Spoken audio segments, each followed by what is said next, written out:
Good evening, this is Rashad Mitchell comes to you live from my YouTube channel as I continue on my part series.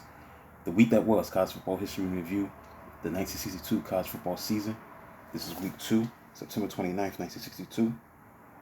We're going to start with West Virginia shutting out Virginia Tech 14-0. Auburn beat Tennessee by a score of 22-21 in Birmingham. Volunteers turned early breaks into 14-0 first quarter lead. First score coming when Auburn punt snap went into end zone, and Tennessee guard Joe Faxall hustled to make touchdown recovery. Later in the first quarter, Volunteers fell back.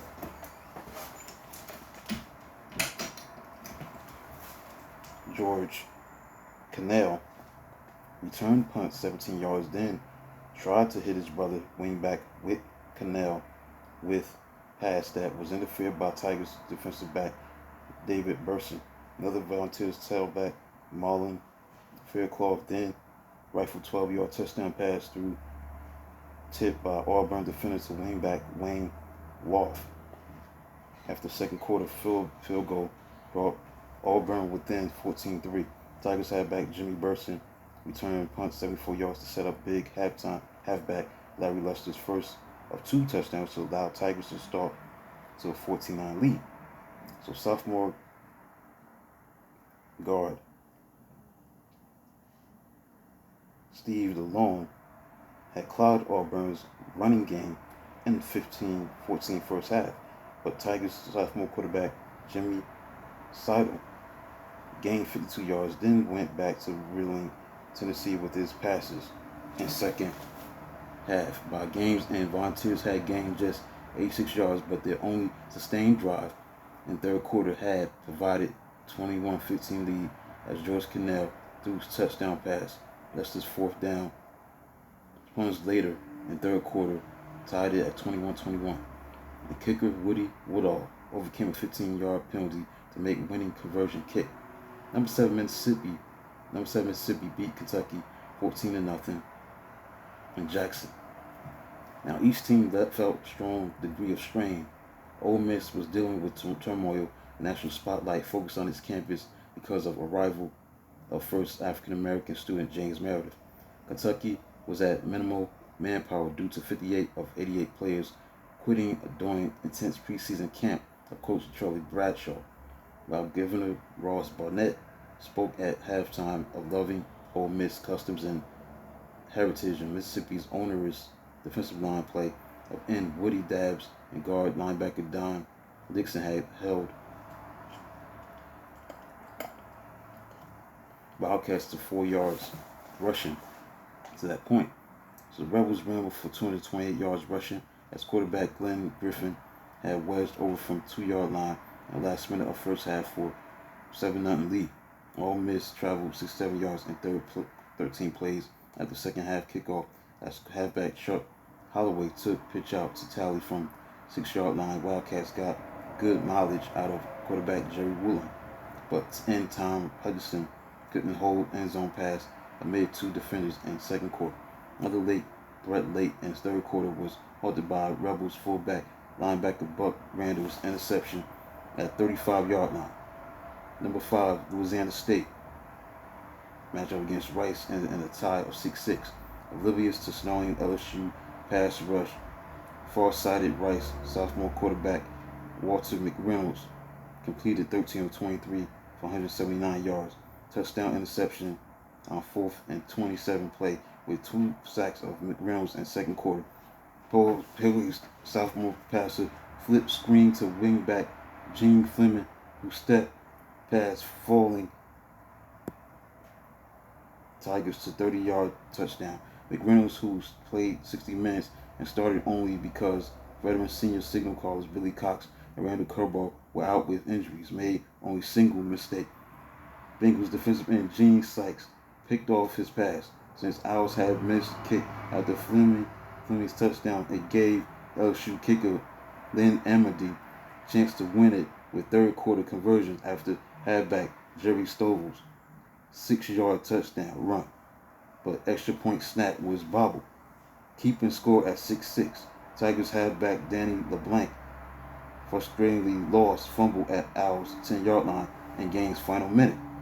Nebraska beat Michigan 25-13 as Seasons controlled in second quarter, surprising Nebraska used speed of its Dennis Menaces like halfback Stewie and quarterback Claridge to amplify two powerful touchdown runs by fullback Bill Thunder Thornton, who barely played in first half. Michigan lost 3 fumbles. Straley dropped 6 on-target passes. Wolverine Swift halfback Dave Ramey, who was held to 59 yards rushing by mixed Huskers defensive line, led by tackle Bob Brown. Michigan trailed only 7-6 at halftime as quarterback Dave Glinka scrambled 8 yards for a touchdown in the second quarter, but his 2-point pass attempt went astray. It was first meeting of the Midwest Giants since Wolverines won 20-0 in 1917. Next, number 6 Michigan State lost to Stanford 16-13. Without major win in 4 years, Stanford spotted Spartan's 7-0 lead on fullback George Sames' first quarter run, which came on heels of halfback Dewey Lincoln tricky fourth down reverse run, but Big Indians line took command, shutting down middle runs. Stanford quarterback Steve Thurlow spread Michigan State defense with his passing arrows, allowing fullback Anthony DeLellis to tie it at 7-7 at second quarter touchdown run. So the Indians halfback kicker Stan Lindskog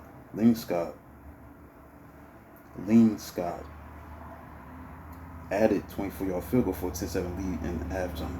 At halftime, 10-7 lead.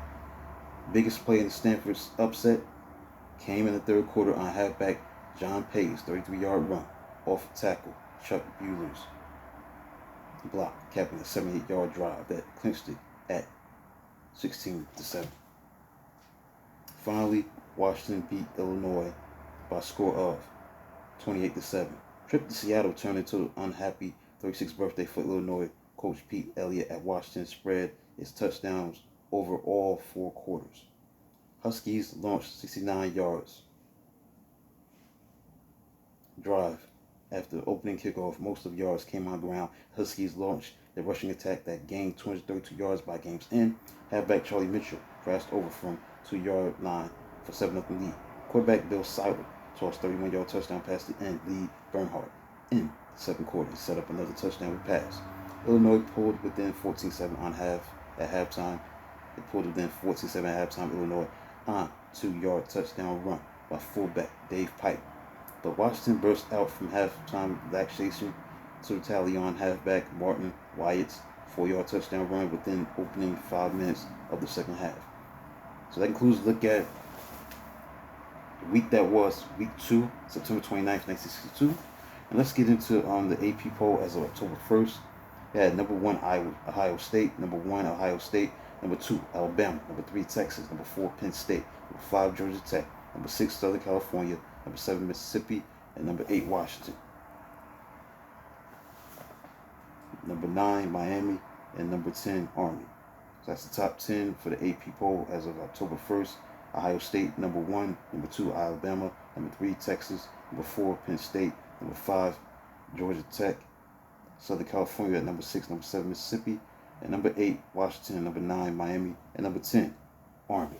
So it includes week 2, the week that was, the games that were played on September 29th, 1962, week 2. Please like, subscribe to the channel. I'll do a video of this magnitude tomorrow.